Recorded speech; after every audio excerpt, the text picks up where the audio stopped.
Tout a commencé avec cette histoire de cadeau pas comme les autres. Camille, voilà le bouton qu'on t'a offert pour te remercier. Pour la première fois de ma vie, j'allais enfin avoir un animal de compagnie. Mais les choses ne se sont pas du tout passées comme ça. On veut juste savoir, tu le manges ce midi ou ce soir? Le manger? Oui. Cuit, braisé ou frit? Je vais réfléchir et je te donne ma réponse tout à l'heure, d'accord?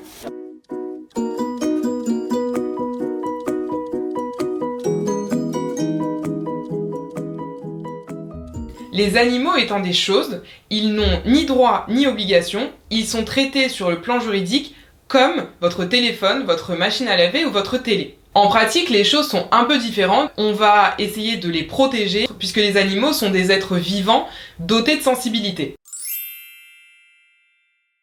Il est interdit de porter atteinte à la vie de l'animal ou à son intégrité dans le seul but de lui nuire. Dédicace à tous ceux qui ont déjà pensé mettre de la mort aux rats sur leur balcon pour que les pigeons arrêtent de venir. Bande de criminels. Et c'est ce qui explique que la zoophilie est aujourd'hui interdite en France. Les juges ont eu l'occasion de le rappeler à deux hommes qui avaient respectivement sodomisé un poney et une brebis. Ah!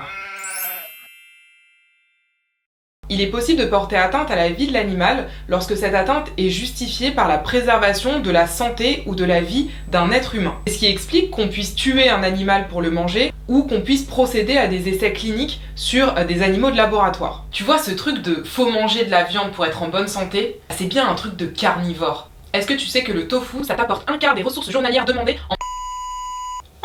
Je voulais juste rendre service. Il y a un certain nombre de limites pour venir protéger les animaux. Il y a toute une réglementation autour de l'abattage de l'animal qui empêche par exemple que vous puissiez tuer un animal chez vous pour le consommer. Excuse-moi, mais tu vis dans quel monde? T'es au courant de tout ce qui s'est passé dans les abattoirs ces derniers temps ou pas?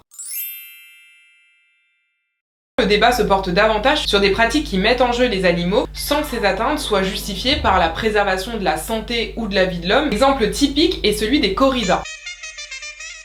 Elles ne peuvent se tenir que dans certaines régions, uniquement les lieux dans lesquels les corridas participent de ce qu'on appelle une tradition ininterrompue. Tu peux faire des corridas à Nîmes parce que vous êtes des tueurs de taureaux de génération en génération. Par contre, à Paris, on peut pas parce que... nous, on tue pas le taureau à Paris. C'est quoi le mot pour ça déjà? Ah oui, je sais. Hypocrite. Récemment, la question de l'exploitation des animaux s'est reposée puisqu'un célèbre cirque a annoncé arrêter tous ses numéros mettant en scène des animaux. Et évidemment que ça remet dans le débat. C'est bien toi qui disais que les animaux sont des choses. Jusqu'à preuve du contraire, une chose, elle doit être utilisée pour la fonction qui est la sienne. Ton lit, tu l'utilises pour dormir, ton téléphone, tu l'utilises pour téléphoner. Tu le prends sûrement pas pour te le mettre dans le... Bref, ce que je veux dire, c'est qu'un lion, c'est pas fait pour cracher du feu.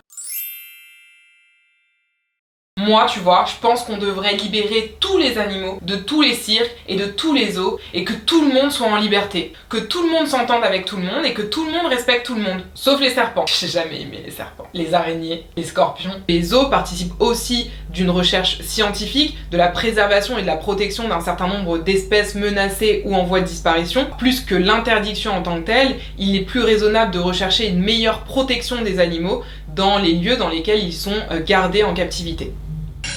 Bah alors Camille, tu manges pas ta viande?